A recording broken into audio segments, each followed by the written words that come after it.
My name is Callista Brooks. I'm 42 years old, a children's book illustrator and author living in Oregon, USA. All my life, I only wished for a peaceful life beside the man I loved, Ethan Carter, my childhood best friend and my husband of over 16 years. Ethan and I grew up together in a small town where everyone knew everyone and life seemed like it would never change. We had promised to weather all storms together, from high school through college. The day he proposed by the lake that fall, I truly believed I was the happiest woman in the world. But I was wrong. Terribly wrong. Things began to shift, slowly and quietly, like a cold wind seeping into a warm house. Ethan became distant. He started coming home late, kept his phone face down, stopped giving me morning hugs, and our dinners were reduced to the clinking of utensils on plates. I tried to ignore it. I kept telling myself, he's just stressed from work, it'll pass. But a woman's intuition, never to be underestimated, kept knocking inside me. Then came the breaking point.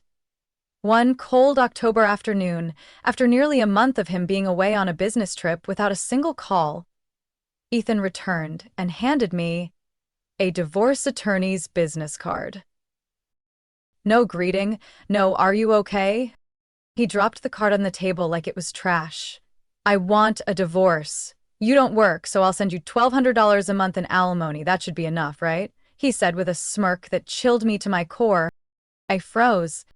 Standing beside him, with her arm wrapped tightly around his, was Natalie Gray, my best friend from high school. She looked at me smugly, nodding slightly as if to validate Ethan's cruel words. I didn't cry. I didn't scream. I just looked them both in the eyes and calmly said, "Fine, let's get divorced." My answer caught them off guard.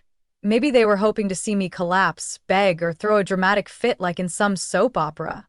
But no, I wouldn't give them that satisfaction. Ethan sneered, as if everything had gone according to plan. Natalie leaned into him, planting a kiss on his shoulder like she was claiming what was hers. I turned and walked away without looking back. They thought I was weak, that I was just a wife, with no income, no voice, no power. But they forgot one thing. I'm someone who knows how to endure in silence, but I don't endure forever. That day, when the door closed behind me, I didn't just lose a marriage. I lost two of the people I loved most in the world. But in that moment of pain, I woke up. I made a vow to myself. I would not just survive this betrayal. I would rise. And they would pay. Natalie Gray, for 30 years I had seen her as a safe haven. The friend who cried with me when I lost my parents, the one who held my hand as I walked down the aisle to marry Ethan. Turns out, it was all a facade. I remember clearly the early days when the three of us, me, Ethan, and Natalie, were inseparable. Natalie always had a strange charm over men, a subtle seductiveness she wielded well. Over the years, she was often rumored to have stolen other girls' boyfriends, and I was always the first to defend her. "It's not Natalie's fault if men can't stay loyal," I used to say. Looking back now, I just feel naive. After college, Natalie married Andrew Sullivan, a financial advisor, calm, respectful, educated, and incredibly polite. He always treated me kindly, never overstepped boundaries, even during our late-night get-togethers with old friends. I was genuinely happy for Natalie. She had a good husband, a stable home, and 2 years into marriage they welcomed a baby girl, Mia. I was even Mia's godmother. Maybe that's why I let my guard down. But things started to feel off when Natalie got pregnant. During my visits, Ethan would be the one helping her down the stairs, making her formula, even driving her to prenatal checkups if Andrew was busy. I thought, maybe Ethan's just being thoughtful. He's known them forever. But that thoughtfulness slowly turned into something off. He started missing important events in my life, my book launch, my solo art exhibition, even my birthday, because he was taking Natalie to her appointment or watching Mia so Natalie could rest. When I brought it up, Ethan snapped like I was some stranger. "She's your best friend, Callista. What? Do you want her to lose the baby?" His words hit me like a knife. I couldn't understand how wanting my husband to be present in my life was suddenly selfish. But I kept quiet. Because Natalie was my friend. Because I loved Ethan. After Mia was born, I thought things would return to normal.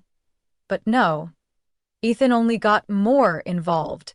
He knew Mia's vaccination schedule, her first day eating solids, even her diaper sizes. Meanwhile, I couldn't remember the last time he asked if I'd eaten breakfast. One day, I unexpectedly came home early because a meeting with my editor got canceled.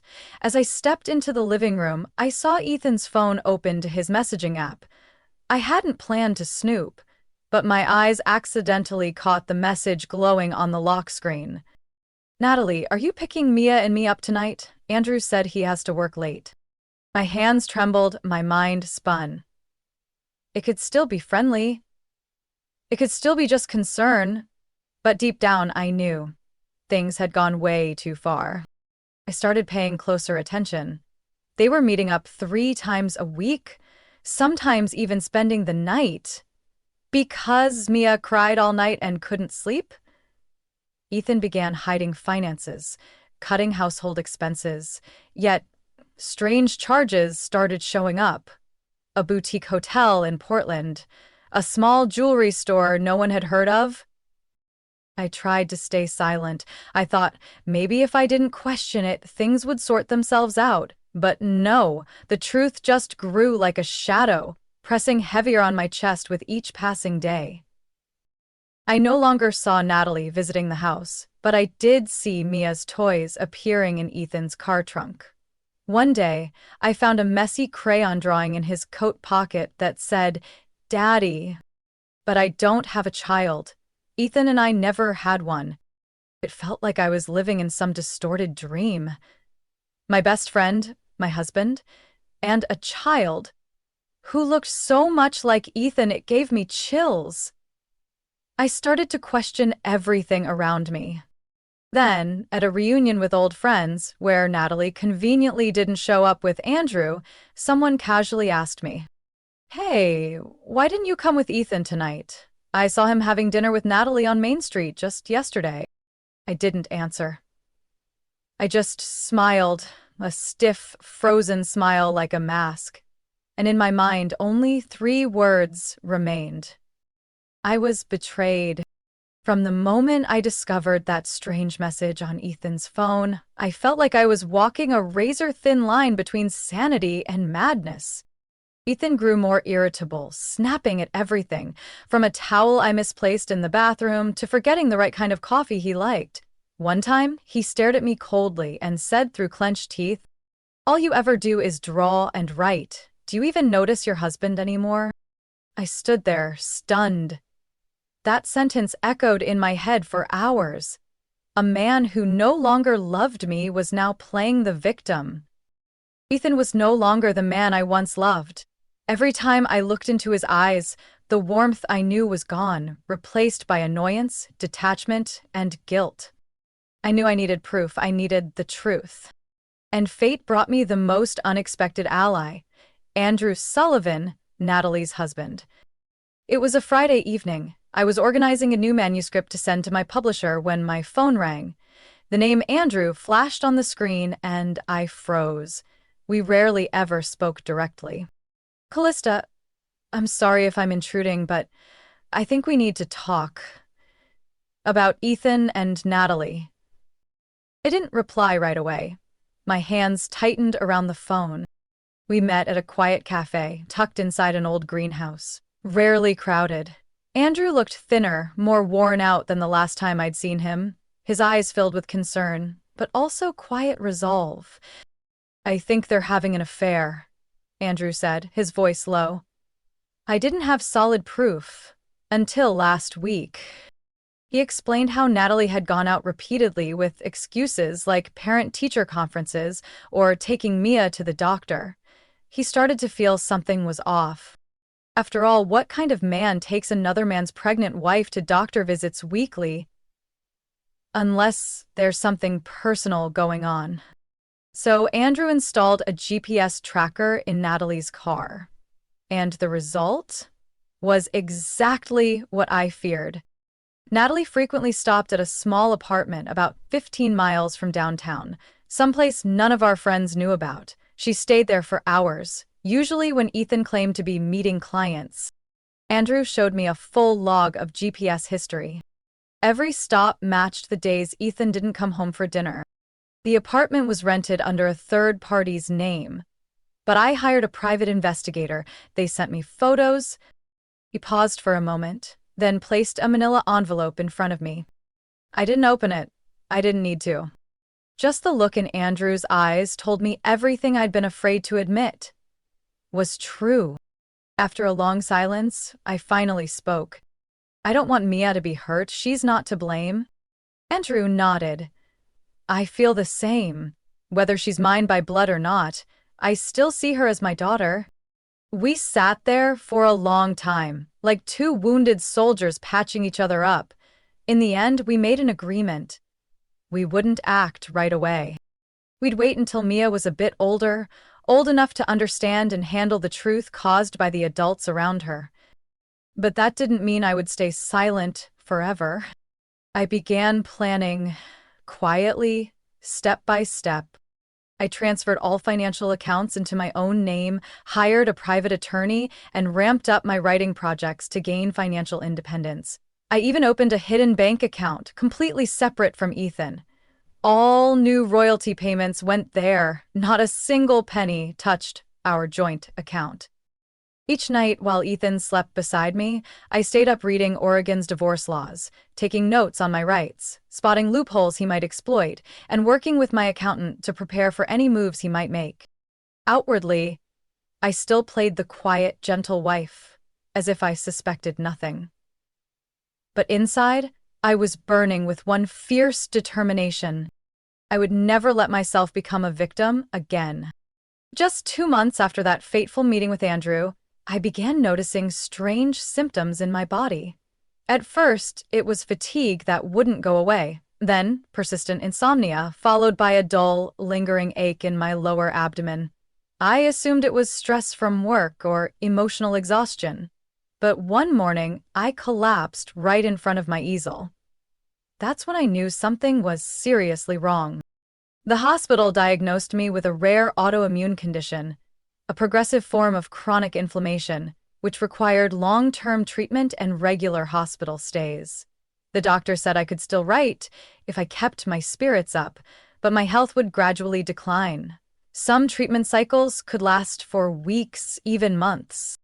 I called Ethan immediately after receiving the test results. He answered the phone, his voice distant, like he was just waiting for me to get to the point so he could return to whatever else he was doing.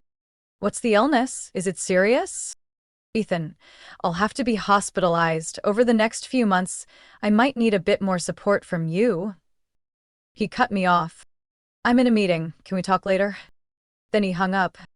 I stared at the phone screen, my fingers still hovering over the call button. My heart sank. The man I'd slept beside for 16 years didn't even ask for the name of the illness, let alone how I was feeling. During the first days in the hospital, I told myself Ethan was just shocked, that he needed time to adjust. But as the days passed, the truth peeled back in layers, like a wound stripped of its bandage. Ethan never showed up. Not one text. Not a single message to ask how I was doing.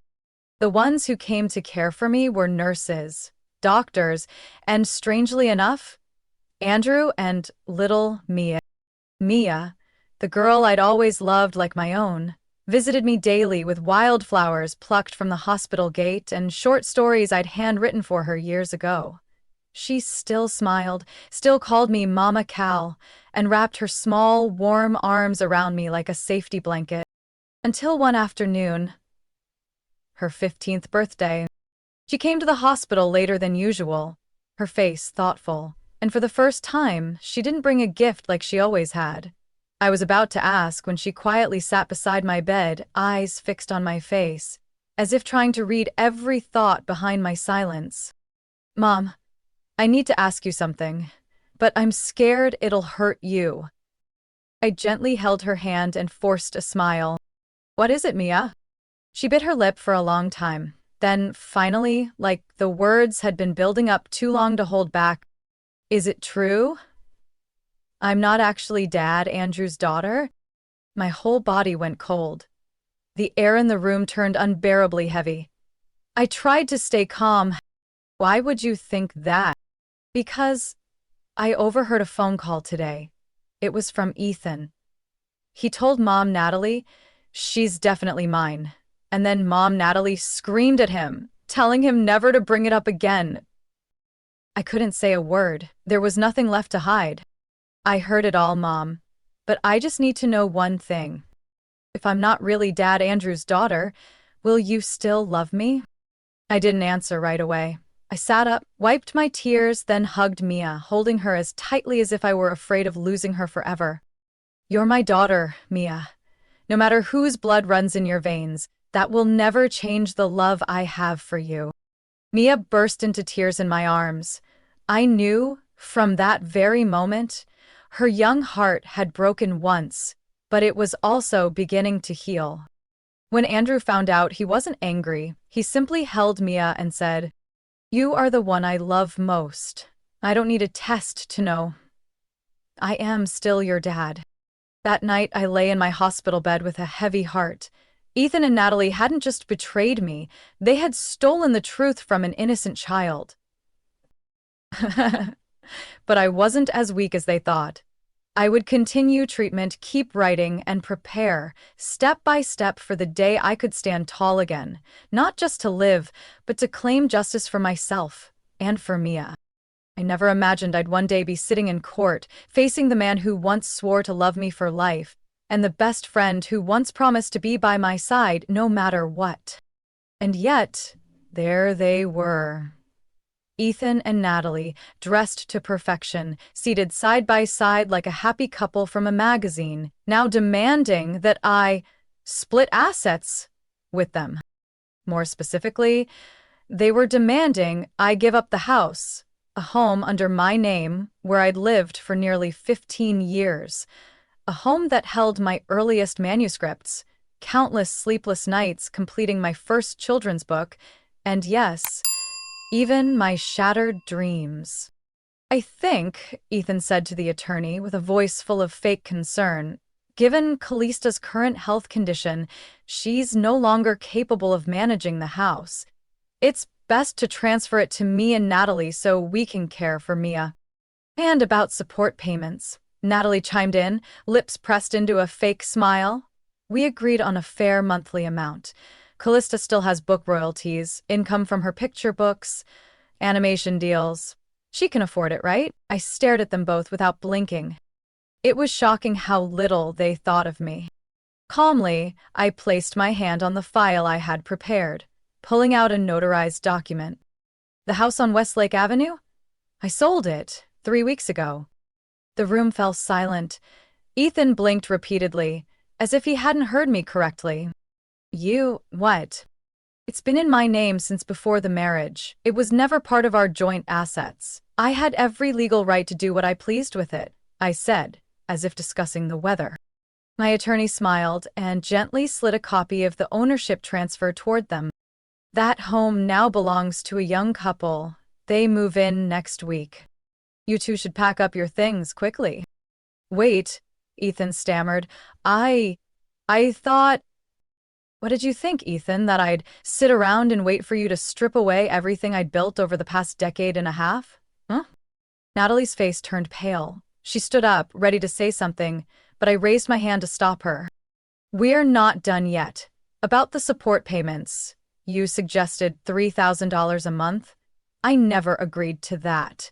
Everything will go through attorneys and be decided legally. And if either of you continues to harass me or tries to extort money, I have already prepared documents to file a lawsuit for harassment and attempted asset theft. Ethan collapsed back into his chair, speechless. For the first time in months, I saw fear in his eyes. After the meeting, just as I stepped out of the law office, my phone rang. Ethan! I ignored it. 1 minute later, it rang again. Then again. 10 calls in a row. I sighed and finally picked up.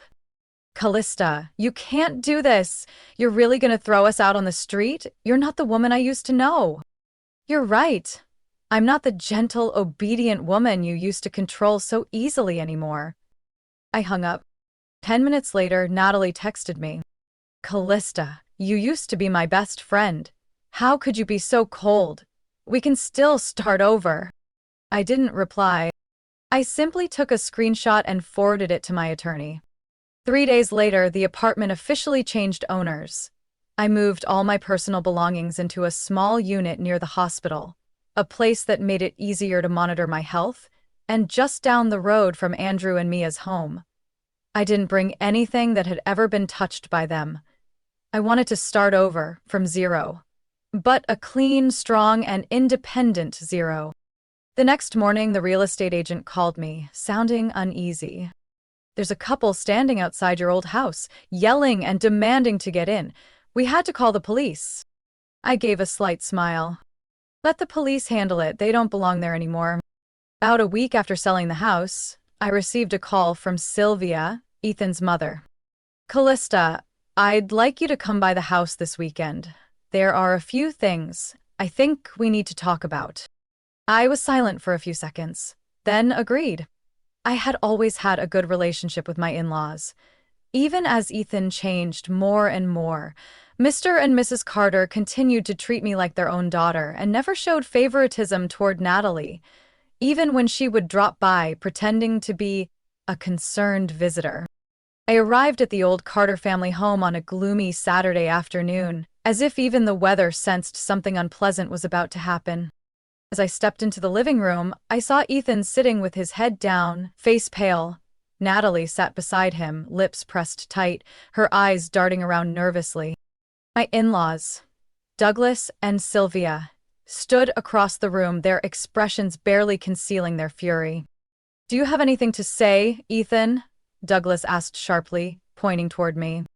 Ethan looked up at me, as if hoping I might rescue him from this embarrassment. I crossed my arms, standing silently, waiting for him to confess. Your mother read the divorce papers, and I just got a bill from the law office saying, you asked Callista to transfer all her assets. Even though that house was in her name before the marriage. Natalie shifted slightly, about to say something, but Douglas cut her off. And you, Natalie, do you really think you belong here? You came to our house for years, called me dad, called Sylvia mom, all while secretly being involved with your best friend's husband? The room turned to ice. Natalie clutched Ethan's hand, her lips trembling. We just made a mistake. But I still want to fix things. Start over. I let out a faint laugh. That was when I pulled out my phone and opened a financial app, one that tracked my earnings over the past 5 years from writing, character licensing, and my children's book brand. I turned the screen around and placed it on the oak coffee table in the center of the room. The number was crystal clear on the display, over $2.4 million in the past 5 years. Natalie's eyes widened. Ethan's jaw dropped, as if someone had thrown ice water on him in the middle of winter. I don't need your money, but I do want you to understand something. I'm not the kind of woman you can use and discard like an old object. Sylvia gently patted my shoulder, her eyes brimming with tears. She had suspected the truth, but seeing me rise with strength filled her gaze with pride. Then, from the staircase, a voice rang out, so familiar that it made everyone turn their heads at once. Mom, Callista, may I say something? Nia. She was wearing a cream-colored hoodie, holding a comic book I'd written for her when she was only 4. I nodded. Mia stepped into the room, her eyes locking on Ethan and Natalie. I know the truth now. But I'm not choosing either of you. I choose the one who raised me, who wrote stories for me, who made dinner when Mom was at home. I choose the one who still calls me sweet girl, even when I'm grumpy or upset. No matter whose DNA I have, I'm still Mom Callista's daughter.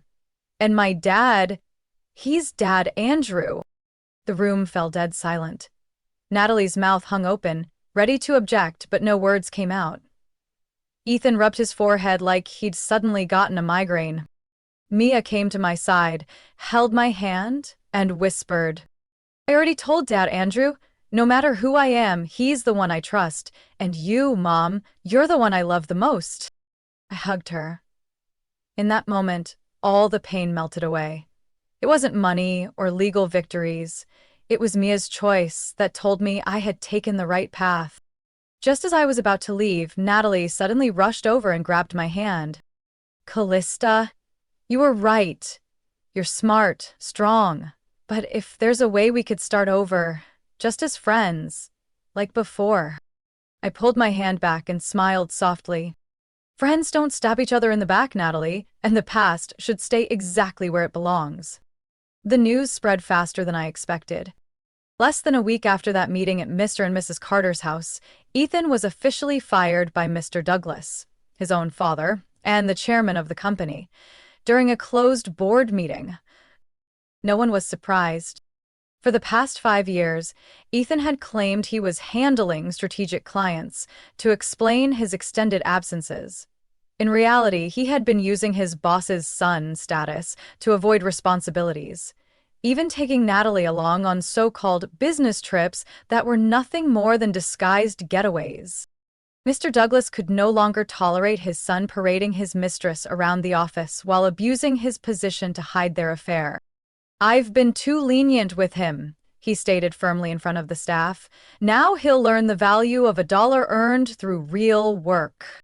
Just 2 days later, Ethan was referred to a job as a deckhand on a commercial fishing vessel in Alaska, a role that, in Mr. Douglas's words, was cold enough to wake him up and far enough that he won't bother anyone. As for Natalie, her fall was swift and brutal. After Ethan lost his job, she filed for divorce, citing an inability to be with a man without a future. But by doing so, she cut herself off from all financial support from the Carter family and was completely disowned by her own relatives. And her parents, both retired teachers, declared, "We didn't raise a daughter who would destroy someone else's family only to ruin her own in the end." With no income, Natalie struggled to make ends meet. Throughout her years of marriage, she had never held a full-time job. So used to having others do everything for her, she lacked the basic skills to land stable employment. She tried working at a coffee shop but was fired within 2 weeks for being rude to customers. Then she attempted a sales associate position but didn't even know how to use the register. Eventually, she had to juggle 3 part-time jobs just to afford rent on a shabby room in a rundown suburb. Whenever she passed the old neighborhood where she and Ethan once lived, now home to a young married couple, Natalie could only stare through the lit windows from a distance. No one welcomed her anymore. No parties. No more pretending to laugh with a best friend while hiding an affair. Everything collapsed like dominoes, and Natalie was the one who pushed the first piece. I didn't feel triumphant, but I didn't pity her either. I never wished them harm, but I hoped they would understand one truth. You can't steal someone's happiness and expect to live in peace forever. Everyone pays for their choices, sooner or later. As for me, I'm healing. My new apartment may be small, but it's filled with sunlight. I placed my work desk near the window where I can hear birdsong in the morning and smell fresh coffee from the little cafe across the street. Mia still comes by every weekend, bringing new comics, schoolwork she wants me to review, and even character sketches for the children's stories she dreams of turning into animation. She said she wants to translate my comics into French so kids across the ocean can read them too. And Andrew, the quiet, steady man, has gently stepped into my life like a late afternoon sunbeam, not dazzling, but warm enough to soothe a heart that had once gone cold. One afternoon, while we were walking through the hospital courtyard after one of my regular checkups, he took my hand. "Callista," he said, If you'll let me, I'd like to build a new family with you. Not perfect, but honest. I looked at him, tears brimming, and nodded. For the first time in years, I felt worthy of being loved again, in the right way. It's been 1 year since I officially signed the divorce papers and began a new life. The chronic illness I once feared would trap me within 4 hospital walls has now been kept under control thanks to a new treatment plan and a hopeful mindset. At my latest checkup, my primary doctor, a kind-eyed woman nearing 60, patted my shoulder and said, "Callista, if you keep up your health and lifestyle like this, you might be discharged for good next year." I smiled, overwhelmed with emotion. Not because I was finally going home, but because I finally had a place I could truly call home. After everything, Andrew and Mia moved into a small apartment just a few blocks from the hospital. Every day at 7 a.m. sharp, they appeared in the hallway on the 5th floor, Andrew with coffee and peanut butter toast, Mia with her homework and short translations of my old comics. "Mom, did you know I'm learning Spanish to translate your comics for my friends in Colombia?" I laughed, brushing the neatly braided hair now adorning her shoulders. She may not have been born from my body, but she was undeniably a piece of my soul. Some nights, I stayed up by the hospital window, writing the final chapters of a new children's book. Not about clever foxes or dreamy fairies this time, but about a girl named Lumi, who was betrayed, who fell, and who rose again on her own.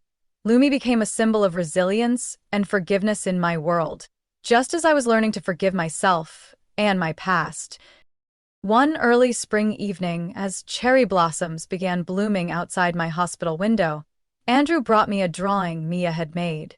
In it were 3 people, a smiling brown-haired woman, a man with his arm wrapped around her, and a girl hugging them both from behind.